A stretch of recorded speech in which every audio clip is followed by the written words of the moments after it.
We've really put Minato through the ringer, haven't we? Spoiler alert to anyone who hasn't seen the previous 2 parts of this series. Might want to see that first before watching this, or it may have less impact. Anyway, we viewed a Minato who didn't want to live. As sad as that sounds, his sacrifice, he didn't need to do it. At least not in this universe. Kushina pegged it as an act of sorrow and desperation, a way of ending his suffering before it even began. But she forced him to survive for Naruto's sake, and that's exactly what he did. Minato survived just for his son's sake, but balancing the work of a father and that of a Hokage is not something so easily accomplished. And as he devotes more and more time to making the best out of some bad situations, he finds himself having less and less time for Naruto. Having captured Orochimaru after the Konoha Crush, Naruto reveals that he learned the single greatest technique Minato had ever created, and it went unnoticed. After a heated exchange, Naruto ran off, and Minato was left to pick up the pieces. In a desperate attempt to find some peace, and perhaps an emotionally driven decision, he used Orochimaru to resurrect Kushina via the Impure World Reincarnation Jutsu, something Kushina, upon her resurrection, immediately recognized as a bad idea. A man losing everything craves to have it back at any cost, but does he truly understand the implications? The bill always comes due, and sometimes it's a lot sooner than expected. Let's dive into this story. A Minato who survived, but only physically. Spiritually and emotionally dead, let's see what the results of his actions will bring. Welcome to the Amagi! Before we begin, we publish a new video every day, so be sure to subscribe to our channel and ring the bell to get notified about our latest videos. Also, we just released some brand new merch. If you'd like to show your support for the channel even further while at the same time repping stylish clothing, be sure to check that out as well. The store is linked below. YouTube's been unsubscribing users from channels lately, so if you're a fan of us, please do us a favor and double check to see if you're still subscribed. It only takes a second, and it helps us a ton here at Amagi. And with that out of the way, let's get into the video. Traitor! The voices cried out in the night, voices churning, the clinking of old farming equipment and weapons from the Third Shinobi World War. Minato looked down from his balcony and at the people below. A mob was forming. Riots were about to begin. He turned and stepped back in. He rubbed his face as he closed the blinds. Maybe if he turned out the lights, they might think he wasn't home. Moving towards his bedroom, he saw the door cracked open at the bathroom, a light squeezing through. He peeked in and saw Kushina standing at the sink. She looked into the mirror. She looked upon the lines on her face. Cracks like a broken vessel someone desperate had tried to piece together again. Her irises were the same as always, but her sclera was black as night, a sign that she was now a vessel devoid of a soul. She looked back at him. I can't believe you've done this, Minato. He looked at her. Kushina, I can't do it alone. She looked back. Minato, you fought in the last World War and had people who are now known as Kage shaking in their boots. You're among the strongest warriors in the world. You fought a tailed beast, and you're telling me you can't do this alone? I can't do this alone, he shouted out. I can't raise Naruto alone. I can't be a father and a Kage at the same time. Not alone. He hates my guts right now because I don't have enough time to spend with him. She shook her head. And so you decided that since you couldn't handle being a father or a Kage, you would try God next? What was I supposed to do? He shouted out. I was desperate. The opportunity presented itself. I didn't even know there was a jutsu that could resurrect the dead. Then, when Orochimaru offered to show me how it worked, what more could I do? How could I say no? She pointed to her lips. Just like this. N-O. No. He sighed. Kushina, I don't need this right now. For 12 years I've been by myself, and now that we finally have the chance to see each other again, you're going to just argue with me all night? She sighed and went back to the mirror. Silence passed for a few minutes. Minato spoke up. I'm tired. Let's go to bed. She looked at him through the reflection. I don't sleep, Minato. I don't need to sleep. I don't need to eat. I don't need to drink. I don't run out of energy. I'm not mortal anymore. I don't need these mortal things. He stood there for a moment longer. For my sake. She looked back again. Everything is for your sake, isn't it? I never thought I'd see the day when you became so self-centered. I never thought I would see a day when a hero became powerless. My death robbed you of everything, didn't it? Look, Minato, I'm flattered, but what you did, it goes against the very laws of nature. This is a forbidden jutsu and you know it. Minato shook his head and turned, going to bed. Do whatever you want. I don't care anymore. As he hit the bed, he felt more alone than he ever had. Worse than the night she died. He was beginning to see the truth. Kushina was dead, and that hadn't changed. In an attempt to bring her back to life, he merely dragged up an echo, a long-lost sound from the valley of death that reverberated within a cold shell. But he still loved her, and somewhere he hoped that maybe their love could continue. Somehow. Elsewhere, Naruto had been gone for a while. He had decided to spend time with Sasuke at his house. Fugaku had attempted to send the boy home, but Makoto had told him that something was obviously bothering Naruto, so he was able to stay the night at the Uchiha clan compound in the clan head's residence. He told Sasuke everything. About the fight, about Minato's lack of care, about the feeling that he was second place to the job of Hokage. Sasuke would scoff, "Welcome to my world. Itachi's the one my father hangs every ounce of pride on. I work so hard to reach the same level as him, but my father doesn't see it. All I get is an occasional good morning from the old man. You gotta understand, Naruto, what your father thinks of you doesn't mean crap. What should matter is what you think about yourself. If you think you did good, then you did good. Anyone who thinks differently can go cry about it. You're more than the Hokage's son." Naruto would agree to that, but deep down he still wanted to feel acknowledged. This wasn't about whether he worked hard or not for nothing. This was about his father. As angry as he was, he loved Minato. He idolized him. Minato was everything Naruto wanted to be. He just wanted to make him happy. As he lay there looking at the moon, he thought about his father. "I can't believe I told him I hated him," he thought. "I can't believe I said I wished that mom survived instead. How could I say that to him?" Naruto thought deeply on that moment, and the guilt made it very hard to sleep. The day thereafter, Naruto would have breakfast with the Uchiha clan and thank them for their hospitality. He would then begin his walk home. No, he wasn't walking. He was running home. Jumping from rooftop to rooftop, he made his way back to the Hokage's residence. On his way there, he saw the mob standing in front of the gate. Naruto stopped by the mob and tapped one of the protesters on the shoulder. "Hey, mister, what is going on?" The man turned back. "Your father, the Death Hokage. He let Orochimaru go free." Naruto was confused. "What do you mean?" The man scoffed. "After all the damage Orochimaru did, the lives lost, your father just lets him go. And what did we gain? Nothing. No justice, no reparations, nothing." Naruto couldn't understand this. It had to be a lie. His father was a selfless man and a man of justice. He jumped over the walls and made his way in. Walking in, he found the entryway barricaded and masked shinobi standing about, weapons in hand. He dropped his backpack at the door and made his way deeper. He looked for the Hokage's office. He opened the door to find Minato just sitting there. "Dad?" Minato didn't even look back.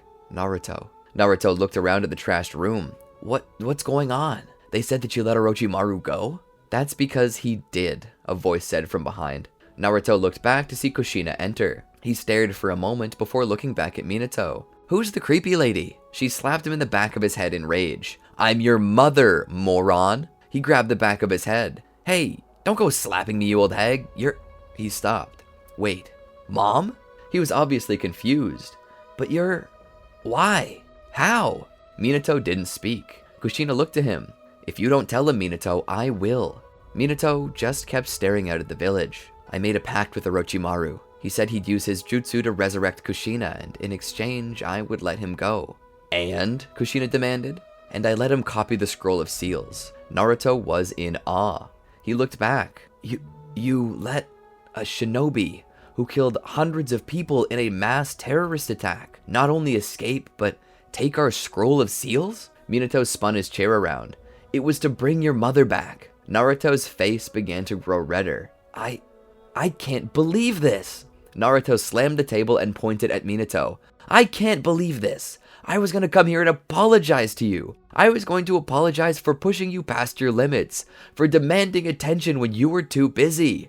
I was going to say sorry, but no, I won't. Not anymore. What you did, you let hundreds die for nothing. And when Orochimaru kills again, that blood will be on your hands. And not only that, but you had him defile Mom's memory. You had him drag her up from eternal slumber. I can't believe you're actually Lord Death." Minato looked up at him questioningly. Naruto almost looked like he was ready to enter the version 1 tailed beast cloak. "For so long, the kids at the academy, they called you that because of the Nine Tails attack. I punched them. They told me that you were destined to be the worst Hokage ever because you were the fourth, like Yagura and Rasa. They said you might even destroy the village. I beat them up and got beat up by them because of that. And now, you're proving them right. You just let a terrorist escape. Not for the village, but for personal gain. That's power abuse." He shook his head. I never should have come back here. This was a mistake. I'm not sorry. I'm not sorry I said what I said to you the other day. It wasn't wrong. Naruto turned and left, storming out, not even taking his bag this time. Minato looked up at Kushina. Why are you doing this to me, Kushina? She looked to him. Because there are things you need to set right. She stood in front of his desk. Don't think for a moment that I don't love you anymore. I love Minato, the one I knew. The one who stood up for what was right. The one who wasn't afraid to sacrifice. The hero. Nobody likes this version of you, Minato.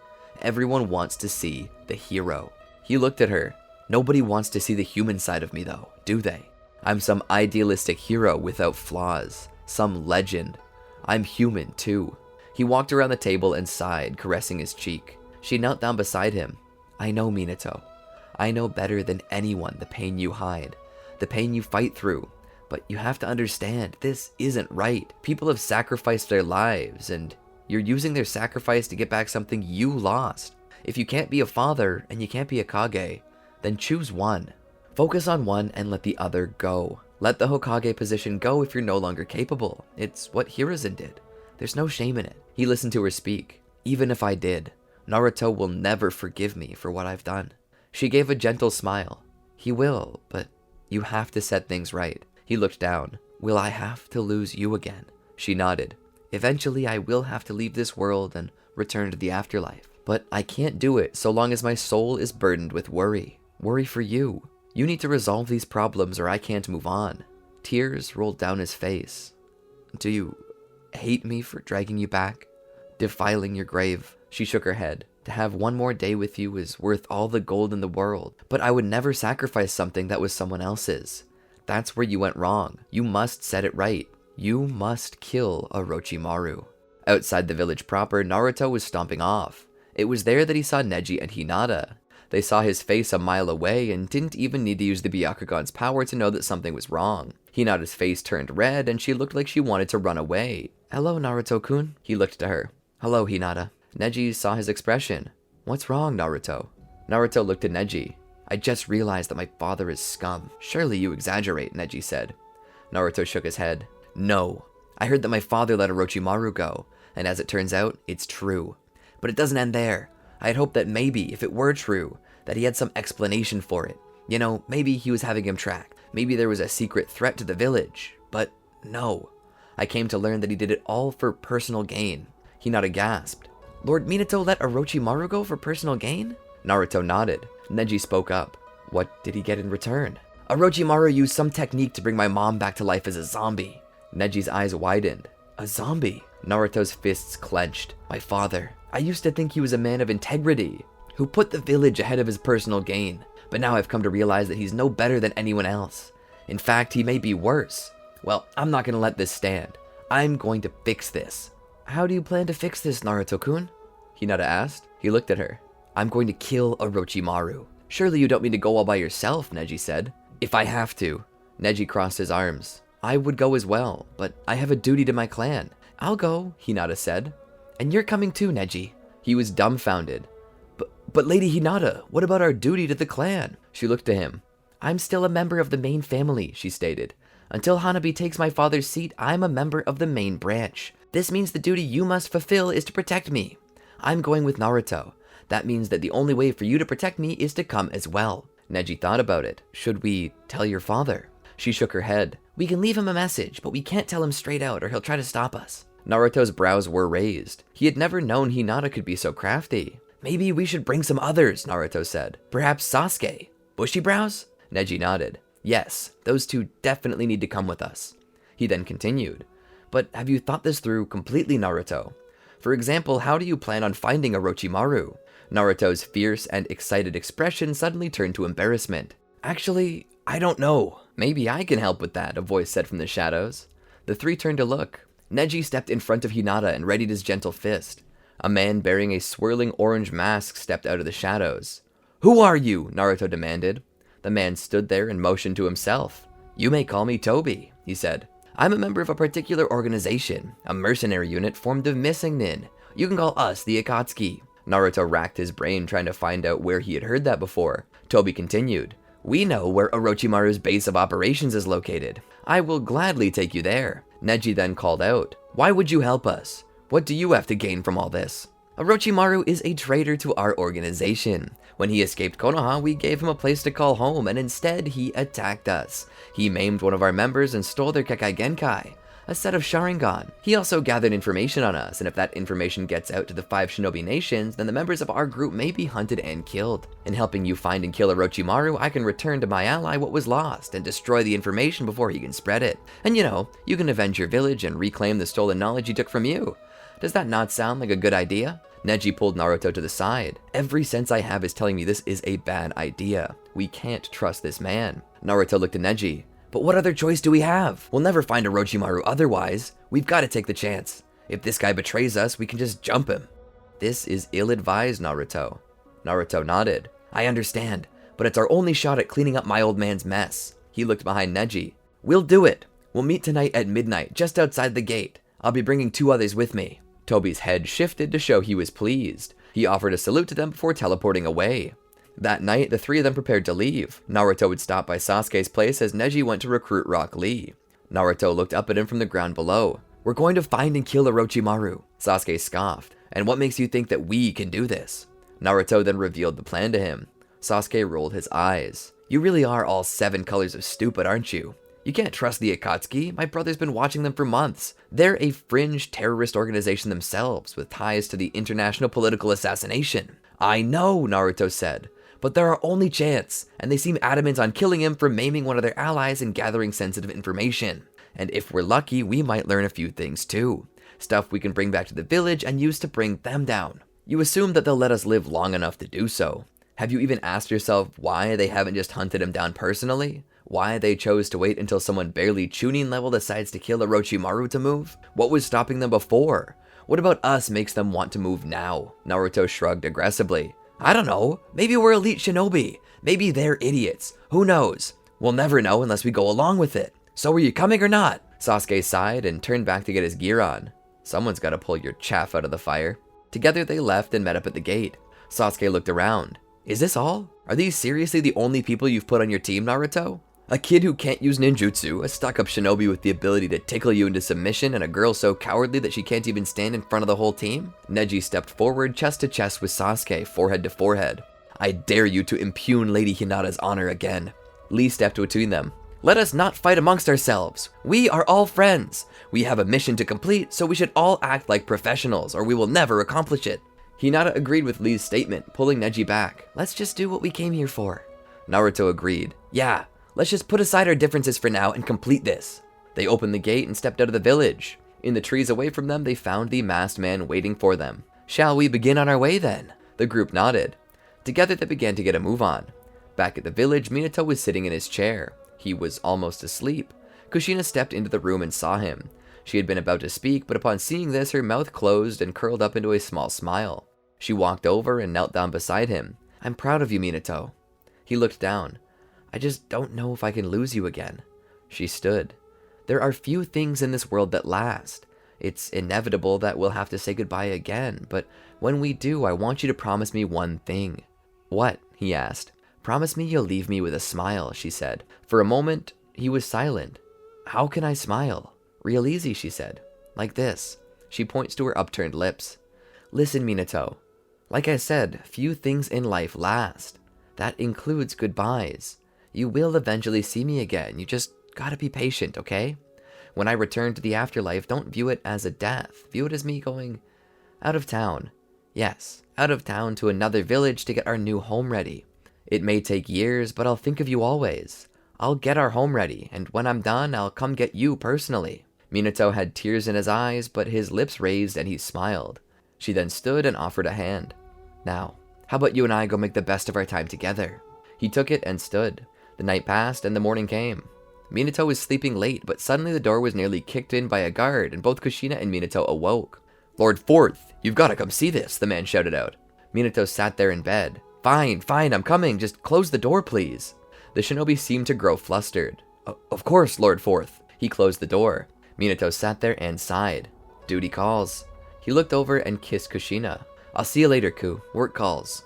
He stood and grabbed something suitable for his position and stepped out. Walking down the hallway, he would enter his office to see a posse of people. Fugaku Uchiha was here, as was Hiyashi Hyuga, Might Guy, and Kakashi. Minato fixed the positioning of his haori and stepped over to his desk and sat down. "To what do I owe this honor?" he asked. Hiyashi laid a sheet of paper down on the table. "This." Minato read it. It was Hinata's handwriting. It detailed their plans to go and kill Orochimaru and reclaim the Scroll of Seals. He looked up. "When did you find this?" Hiyashi crossed his arms. "At sunrise. They must have left sometime last night." Minato stood. He looked at the Anbu. "Get as many shinobi as you can ready. As many sensory-type shinobi as you can. We've gotta hurry and hope it isn't too late." In the trees, the 5-man team leapt from branch to branch. Leading the way a fair distance ahead was the mysterious Toby, whose black and red cloak made it hard to see him among the shadows of the trees. Eventually they came to a stop by the Tenchi Bridge. "Hey mister," Naruto called out. "There's something bothering us. If you knew where Orochimaru was all along and wanted him killed, why do you need us?" The masked man looked back and spoke with a voice like silk. "We do not actually know where he is. Just a general direction. His base is well hidden. We cannot find it. We require one with the Byakugan, a dojutsu capable of seeing through walls and earth. We require the Hyuga clan's Kekkei Genkai to actually locate him." They continue to follow after Toby, who leads them deeper. Toby looks back and asks Hinata and Neji to activate their Byakugan and look for any signs that Orochimaru's lab is nearby. When they ask what exactly they're looking for, he mentions that Orochimaru's facility takes up a lot of electricity to keep going, and likely taps into the nearby power grid somehow. He tells them to look through the earth for buried power lines. They continue to do so until they find some. Toby stops and points in the direction of one of the power lines. In that direction is the nearest power station. He turns around and points in the other direction. That means that in that direction, Orochimaru's hideout must be hidden. They all continue to move until they reach the facility. They stop nearby. This is where the Byakugan will really come in handy. "I need you to search the surrounding area for any sensors or traps as we move in. If we are to assassinate Orochimaru without a fight, we need the element of surprise. And that means we have to find him before he detects us." Hinata and Neji look at each other and nod. They begin to scan the area. As they do so, they find every instance of a sensor or trap. They manage to make their way in. At this time, they pass by many experiments, one of those being the Horn of the Eight Tails. Toby stopped by it and felt it. It possessed tremendous chakra. Under his mask, he smiled as he touched it and teleported out with his Kamui. Naruto followed Hinata and Neji in deeper. The Hyuga were leading the way, their eyes and fingers pointing out everything to watch out for. "Someone is up ahead," Hinata said. Neji hugged against the wall and told them to be quiet. Right as Kabuto came around the corner, Neji struck out at him with the 8 trigram 64 palms, taking him down. They then made it deeper into the facility until Hinata mentioned that there was someone behind the door. They gathered behind it and waited. On a count of 3, Rock Lee kicked the door off its hinges and the 5 shinobi rushed in to find Orochimaru sitting on a throne, his leg crossed, his head propped up against his hand. He had a nefarious smile. He knew they were coming. "Foolish children, you managed to hide your presence from my security system, but you did not account for my ability to sense chakra." He stood. "I told your father, the Hokage, that if he fulfilled his end of the bargain, that he would never see me again. It seems his conscience would not allow that to happen." Naruto raised his fist. "I'm not here because of my father. I came all by myself. My father may have let you escape and tarnish the good name of the village, but I won't." Orochimaru laughed. "So then you really are the village idiot. Kabuto told me you weren't the sharpest crayon in the box, but this? I didn't expect this level of idiocy." They suddenly rushed forward to attack Orochimaru. Sasuke had his Sharingan activated, but they were nothing compared to Orochimaru's. Orochimaru possessed a set of 3 Tomoe Sharingan, and Sasuke currently was only at 2.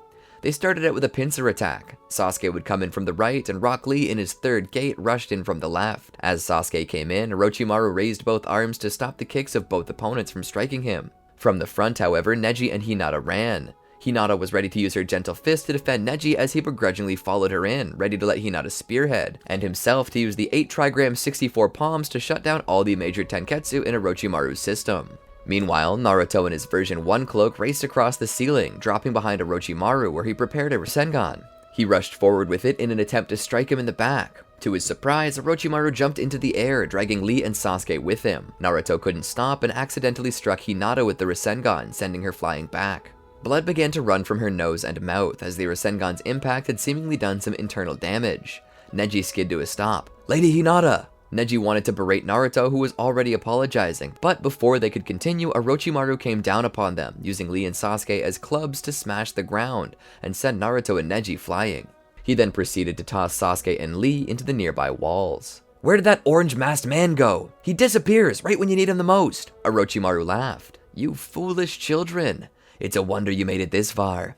Did you just luck upon this place?" He laughed. He looked over. "You did at least bring me a prize." Naruto looked over to Hinata. Orochimaru stared at her nefariously. The Hyuga are meticulous about protecting their dojutsu, so very few cases of any Byakugan forming without the curse mark of the caged bird. Lady Hinatas are among the few that can actually be transplanted. The only dojutsu I crave more than the Sharingan. Suddenly a man appears behind him.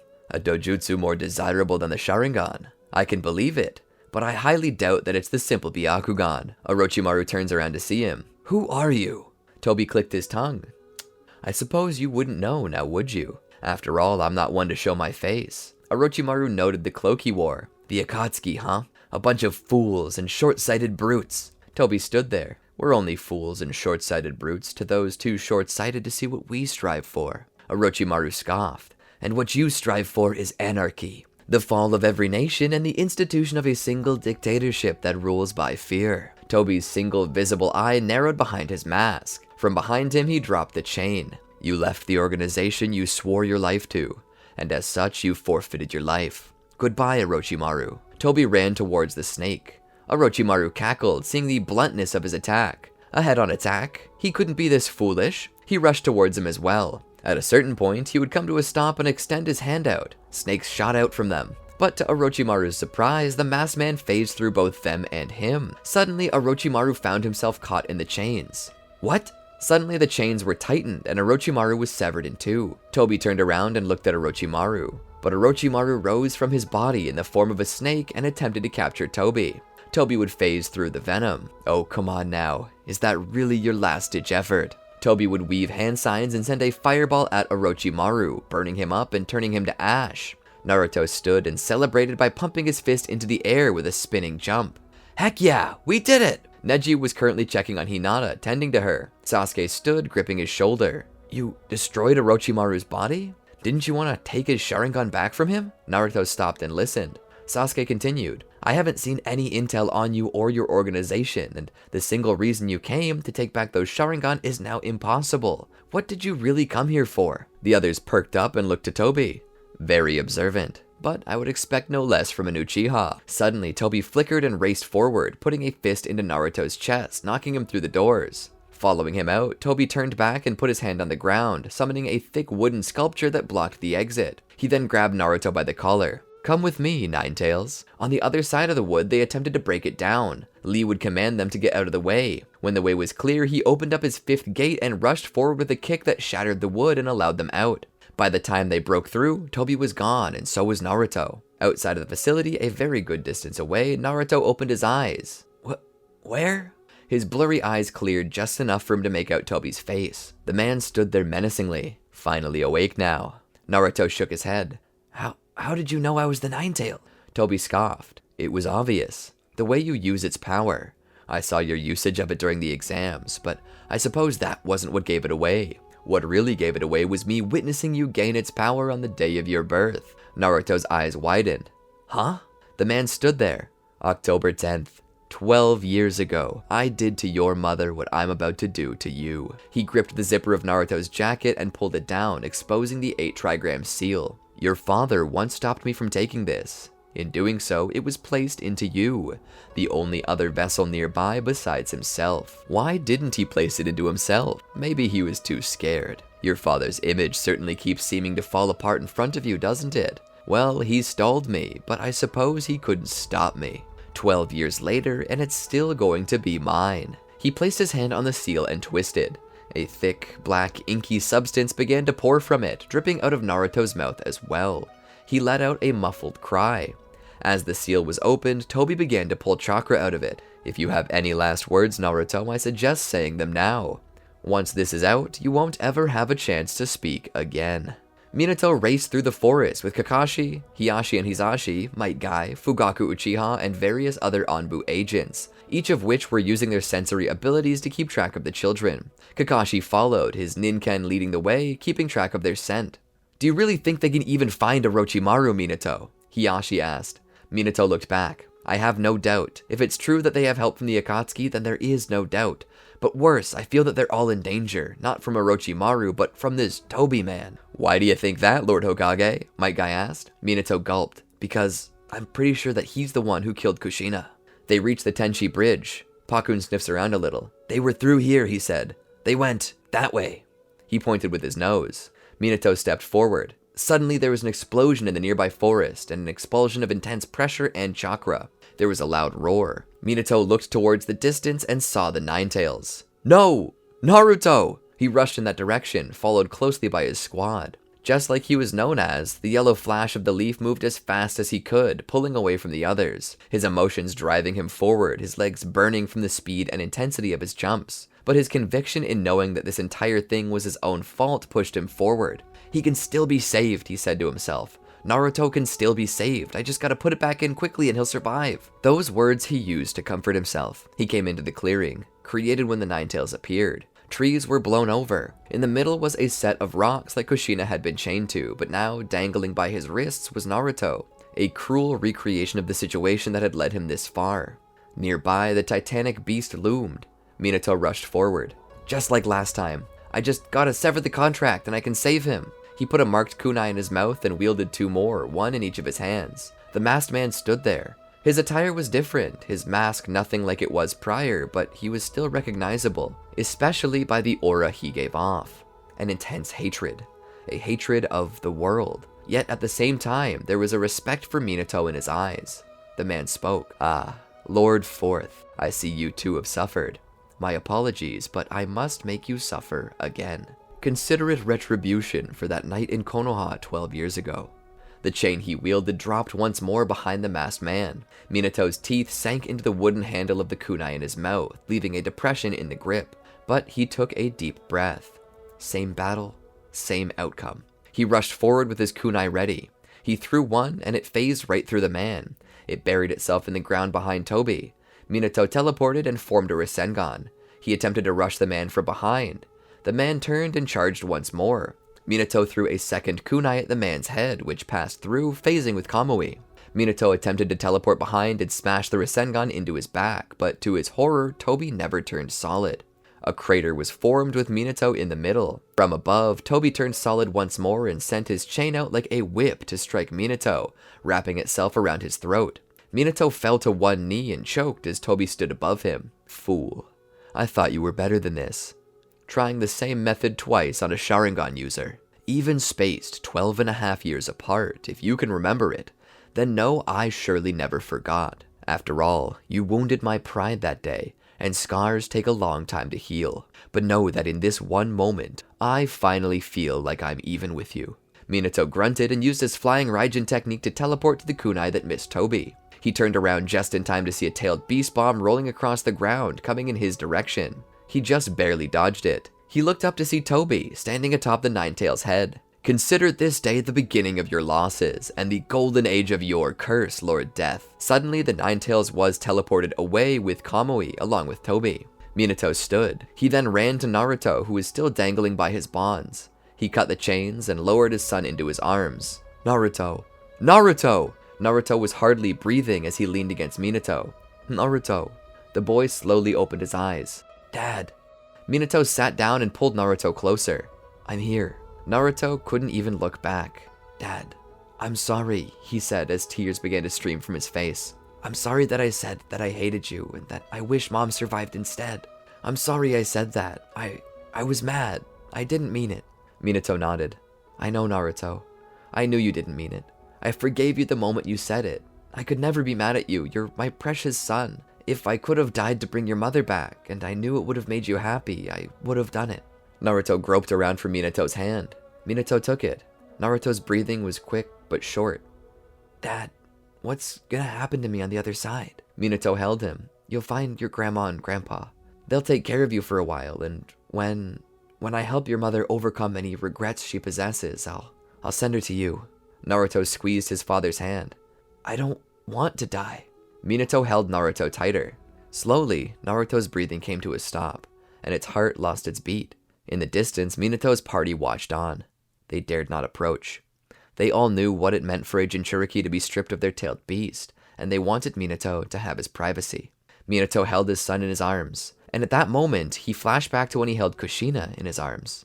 When she died just the same. He remembered how broken he was in body, mind, and spirit. He woke up in the hospital with the singular desire to find his son.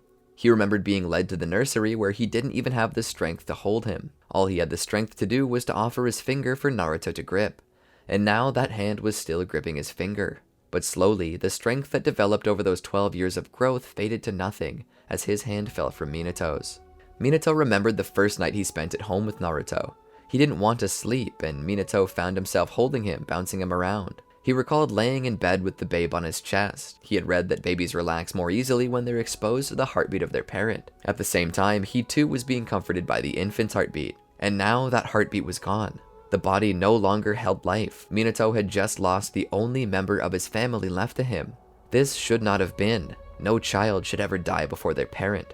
Minato sat there, his hands shaking. He looked at the inky substance in the palm of his hand. Oh, God, please.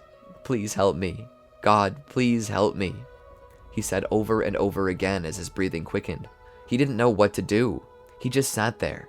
As tears streamed down his face, he cried out to the heavens. In his heart, he wanted to kill. In his soul, he wanted to die. He cried out so loudly that the birds hovering above, circling them, began to flee. He pulled out a kunai and placed it on his chest, right above his heart. No more. I can handle no more. Kakashi would appear by his side. When had he gotten there? Had he always been there? Kakashi gripped Minato's wrist gently but firmly. He pulled the kunai away from his mentor's chest. Minato laid over across Kakashi, who could only hug his mentor. Minato cried, and to a point, even Kakashi did. The return to Konoha was bitter. A rain began to fall from the sky, as if the heavens themselves were crying over the death of Minato's only son. Hinata was taken to the hospital where they monitored her condition. Neji was there being checked out as well.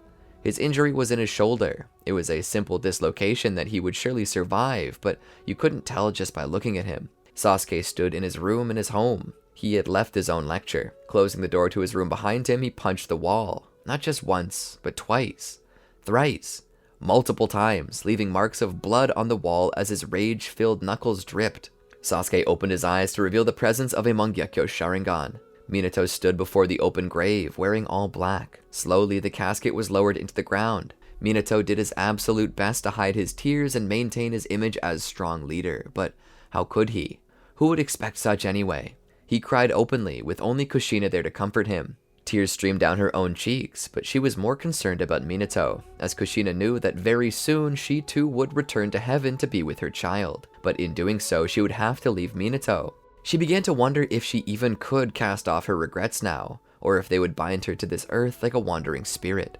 As the dirt was packed, they took one last look at the headstone before leaving. Naruto Uzumaki, born October 10th, a year and a half into the first term of the 4th Hokage, died April 27th, 13 years into the first term of the 4th Hokage. Minato looked at it. 13 was an unlucky number to many cultures, and it was on a headstone beside the number 4. He truly was cursed. The curse of Death's Hokage. I believe this is a proper place to end the story for now. I guess you know what that means. We've got a 4th chapter planned. Very ironic, as Minato is the 4th Hokage. And keeping with the theme of 4, I wonder if the next chapter will see the death of everyone Minato cares about. Or maybe, just maybe, he might break the curse. I guess we'll just have to wait and see. Anyway, I hope you enjoyed the story. I kinda like taking Minato down this dark path a little. While I know Minato might not act like this, there is a part of me that wants to tear away the way everyone envisions him and remind everyone that even though he was a Hokage and a legendary shinobi, he was still only human, with human flaws and human weaknesses. That's really the point of this new envisioning of Minato. I hope you all don't mind the liberties I may be taking with him. I'm trying to keep close to his personality, but similar to the times when Naruto stops believing, I think it's a nice change of pace to see Minato in a truly mortal light. Be sure to comment down below what you thought about this chapter and perhaps things you might like to see happen in the next chapter. I do pay attention to you guys, so maybe if I see something that fits the story, I might just add it in. Did you enjoy our video? Well, then be sure to check out these other great videos from the Amagi, and make sure to subscribe and ring the bell to get notified about our latest videos.